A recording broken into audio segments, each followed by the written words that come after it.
আমি দীপালি নতুন স্বাদের রেসিপিতে আপনাদেরকে স্বাগত জানাই। রেসিপিটি প্রথম থেকে শেষ পর্যন্ত দেখার অনুরোধ রইল। আপনারা প্রথম থেকে শেষ পর্যন্ত দেখতে থাকুন আর আমার সাথে থাকুন।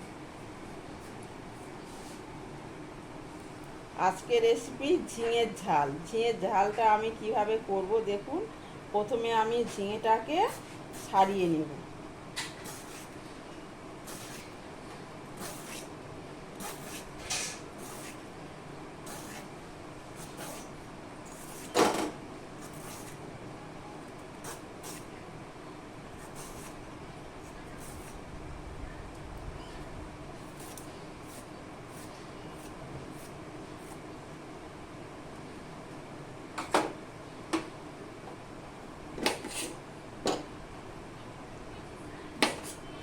দিয়ে এবারে এই ঝিঙেটাকে আমি 2 পিস করব।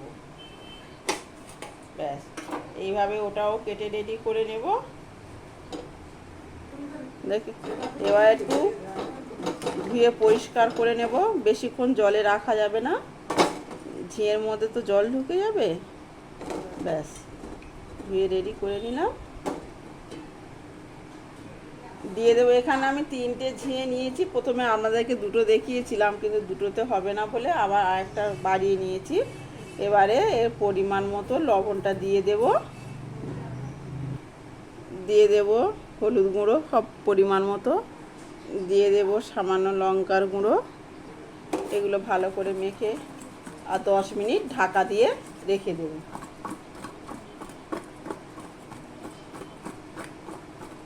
ব্যাস, এটা রেডি হয়ে গিয়েছে মাখানো।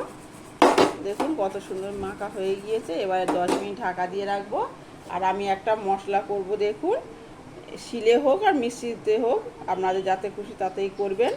এখানে 2 রকম সর্ষে আছে, সাদা কালো, আর একটু পোস্ত আছে, 2টো কাঁচা লঙ্কা আছে। এটা আমি শিলে পেস্ট করে নেব। দিয়ে দেব সর্ষের তেল।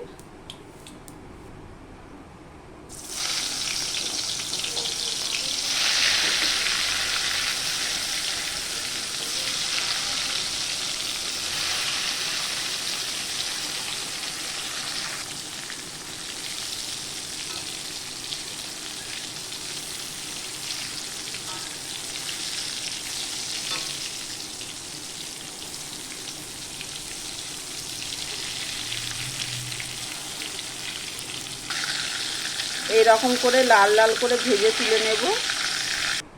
দিয়ে দেব কালো জিরে, দিয়ে দেব গোটা 2টো শুকনো লঙ্কা, দিয়ে দেব একটা বড় সাইজের পেঁয়াজ কুচি, দিয়ে দেব একটা বড় টমেটো থেকে হাফটা কুচি করে দিয়েছি,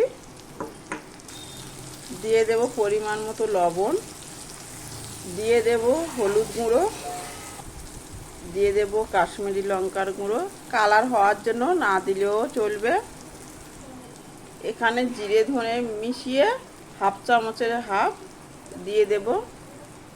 দিয়ে দেব সামান্য একটু আদা বাটা, দিয়ে দেব জল পরিমাণ মতো, দিয়ে দেব 3টে কাঁচা লঙ্কা চিড়ে দিয়েছি, দিয়ে দেব সর্ষে পোস্ত বাটা,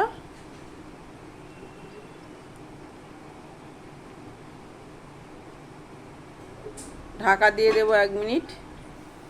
ভেজে রাখা ঝিঙেগুলো দিয়ে দেব, দিয়ে দেব 1/2 চামচ চিনি। ঝিঙের ঝালটা আমার সম্পূর্ণভাবে রেডি হয়ে গিয়েছে।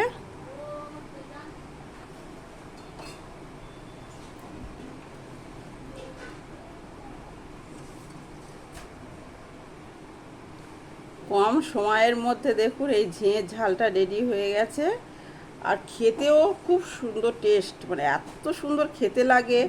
আপনারা একবার বাড়িতে করে খেয়ে দেখবেন। যদি ভালো লাগে অবশ্যই আমাকে কমেন্ট করে জানাবেন।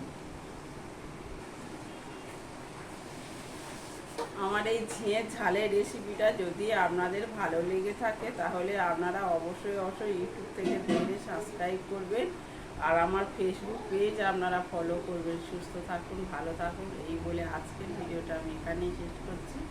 অন্যদিন অন্য কিছু নিয়ে আমি অবশ্যই আপনাদের সাথে শেয়ার করতে আসবো।